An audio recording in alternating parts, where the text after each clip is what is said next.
Ndakatarisa kudenga mtsotsi pamatama ose.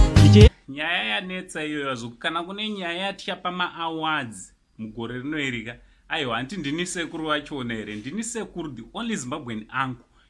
So kana kune nyaya yatichapa ma-awards gore richipera 2020 unoyuka I think tichapa mhuri yekwaMoyana nditi kwaitika madhirama akawanda ndofunga tawana zvekudzidza zvakawanda zvikuru especially kana vabereki vachirambana ka muzvizive kuti ndo zvimwe zvezvinhu zvinozotevera mberi kana vana vachinge vakura zvinenge zvichida kuti zvinge zvinogadziriswa nekuregererana nekusava nebitterness wazukuru handiti yesu wachiteerera kana unge usati wasubscribe pathis channel ndinokurudzira kuti unge uri unodi unosubscribe woisa notification bell kuitira kuti whenever we upload a video you will be notified handiti tinokutendai. So murandakadzi amaititi vane mashoko avataura panyaya yekurwisana kuri kuita vabereki vaMoyana ndiwo mashoko anotevera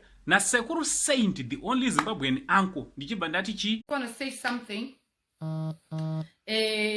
Ndikungona ma streets of Facebook, people are fighting. I've never really talked about Anonzani, the late Moana. I never really talked about it. I never really wanted to be interfering in issues, but one chamondi rwadza chandoda ngotaura before I go back to sleep. Andizika kana pane hama or Moana from the dad side, from the mom side.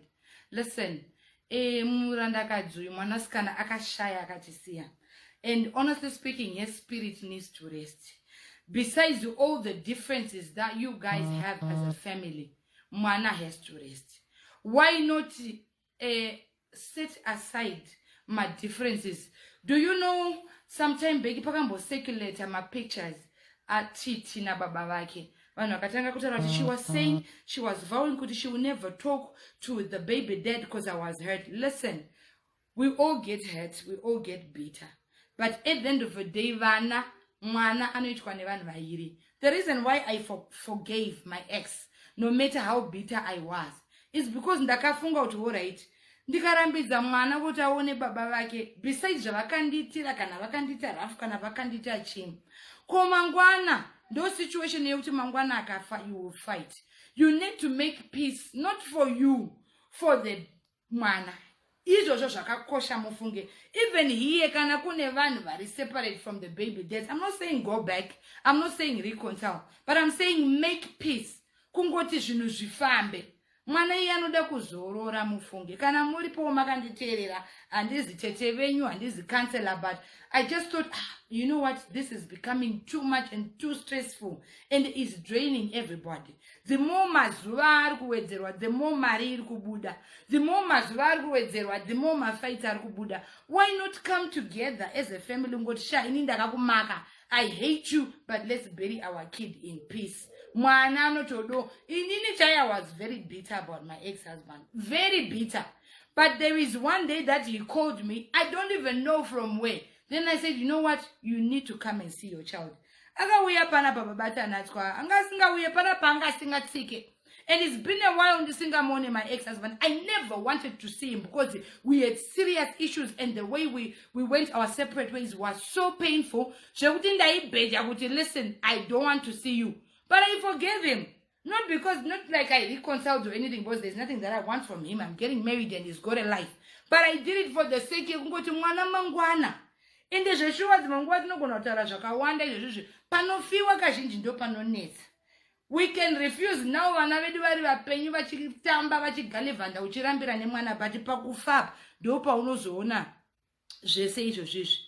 And the more we do that, the more the dirty laundry comes out. Auchaziye kuti who is who. Auchaziye kuti ari right ne ari wrong there. Saka it's better kuti tingo cover our dirty laundries. Totongoviga mwana. Tinogona kuramba navo vana tinojambuka sanike isusu masingle mother tinojambuka nevana zvekuti boss baba vacho vanenge vari mboko. Vasingachengete mwana vasingaite sei. You understand what I'm saying?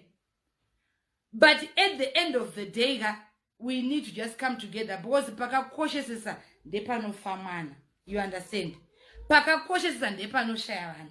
Mwana ndo pamunoti sure both parents are important as long as they are alive. Iyo itori lesson. Itori lesson yandakatodzidza inini nekuti sure pakafiwa zviya zvokuti anzi atitaudzani, atiite sei, both parents will be needed there.